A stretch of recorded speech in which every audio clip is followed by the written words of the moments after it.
How the frig is it going, guys? Welcome back to Commenting on Comments. Let's roll that intro and get on with what you came here for. Some mother friggin' comments.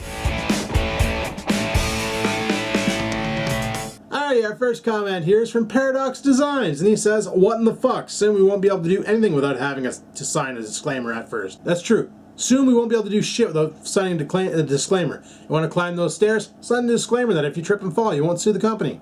You know? Type thing. It's getting ridiculous. Like, we need to let Darwinism take over. There's too many stupid fucks walking around right now. Andy Ward says, "Dude, it's called a chimenea."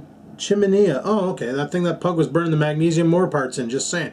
Perfect. I need to find that. Because if we get fire pit authorization in this town, I friggin' want one of those. That was a nice little fire pit, and I bet you the outside gets nice and toasty. JT says, "Hackintosh is simple. You just need the right hardware. It's when you try to put it on an old junk box that you get the problems. Lifehacker's always up to date. Hackintosh guide is the answer." Yeah, I've been on Lifehackers, and I've checked out the Hackintosh guide and all that. My concern is, like with Pug's setup, I don't know what motherboard it has. I don't know, like, he doesn't, Pug 1 doesn't understand that Hackintosh isn't just you get the software, stick it in the guy, press go, boom, Hackintosh. Like, there's a lot more to it, and I tried explaining that to him, like, and he wants to fight me. The way the story goes is he's like, "Well, the guy at the computer store told me, like, bizza bizza bing bing bing done," and I said, "Yeah, but the first guy you called about your truck to get a key cut said, oh, bizza bizza bing bing done. So look how that turned out." And then he's like, "We need to fight," and I'm like, "Well, for fuck's sakes."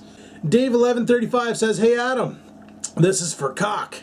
Well, if you want to give me something for CoC, he goes, "Have you had any issues with your kitchen drain freezing up like last year yet? If not, did your dad and you fix it, or have you just been lucky so far? Hasn't frozen up yet? I don't know how, because it's been like 4 nights straight of minus 38, and for some reason she's holding out.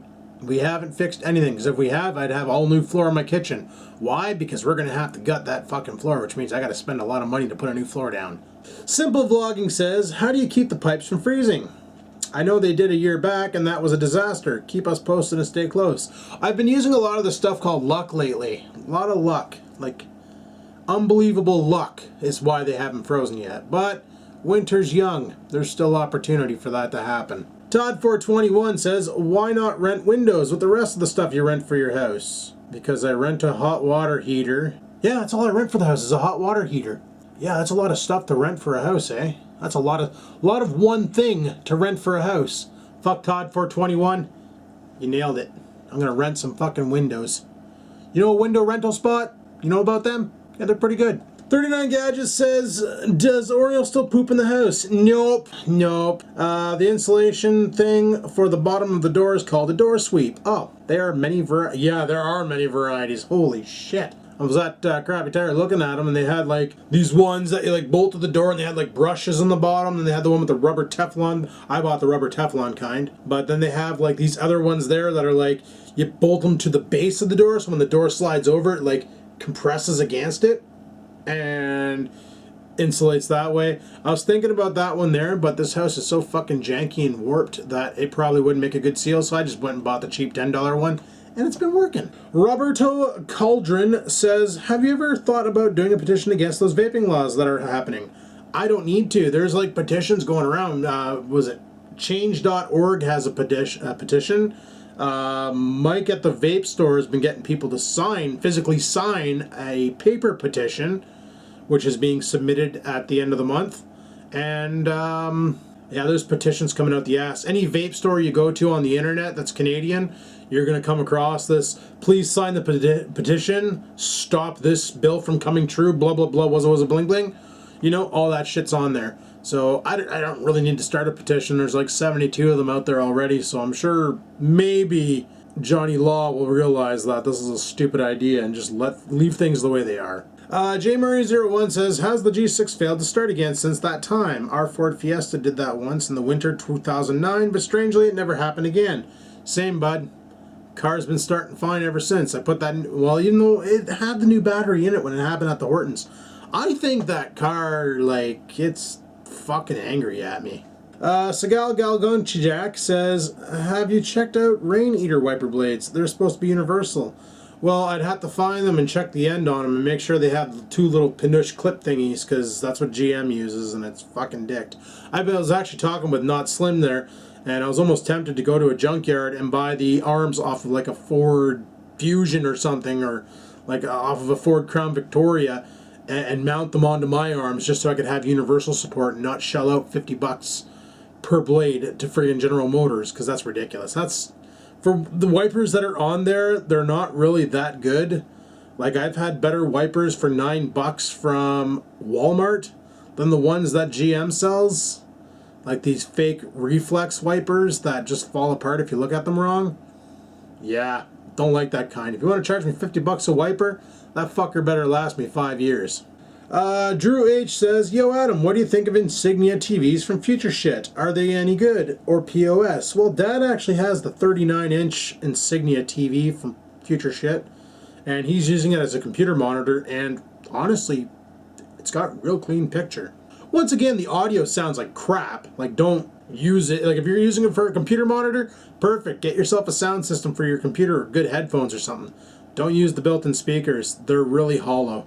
Court Mojo says, just grab an old blanket and spread it across the front of your door at night, bro. Stuff it in there. It makes a world of difference. I've been doing that on my bedroom door, but I got that sweep downstairs installed, and that works big times.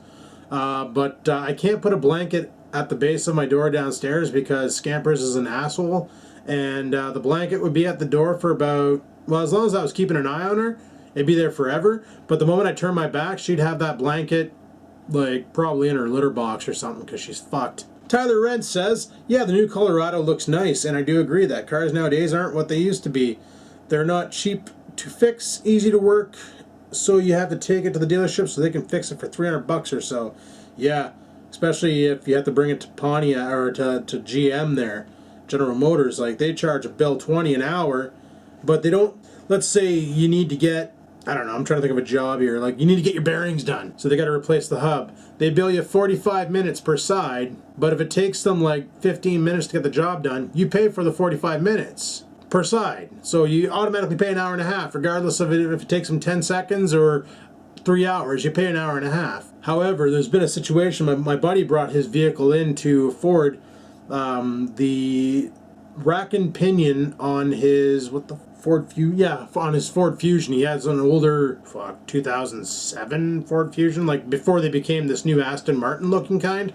He had one of the older models, and the rack and pinion failed on it, and he had to get it swapped out. And they quoted him 3 hours labor, but they ran into a bunch of snags, and it became 6 hours labor. They tried to charge him for the 6 hours of labor, but it was their fault. Like, they don't quote until you've actually examined the car and went, holy fuck, this is a nightmare. We're gonna need more than 3 hours to do this. Like, this, we got to take a lot of shit off to put a lot of shit on. And they ended up trying to charge him for 6 hours of labor, even though he was quoted for 3. He fought it, talked to the general manager. Finally, bling, blang, boom, they gave him the 3 hours of labor. But he had to go through a lot of nonsense, and it really gave him a bad taste in his mouth for Ford. He's not buying another Ford again. And that's the problem with these car companies. You know, some of them do make good cars, but all it takes is that one person to give you bad customer service. You get that bad taste in your mouth, and you're like, fuck it, I'm out. Like, I'm not buying another car from this company again. Like me with General Motors, you know, they probably make good vehicles. That G6 is a pile of shit, but they probably make good vehicles. But I don't want one again, because bad taste in my mouth from all the recalls. And people, that's all we got for commenting and comments. Hopefully you enjoyed it. If you did, click the like button. Any questions, comments, concerns, leave them down below. Big time thanks for watching. Until next time, peace the frig out.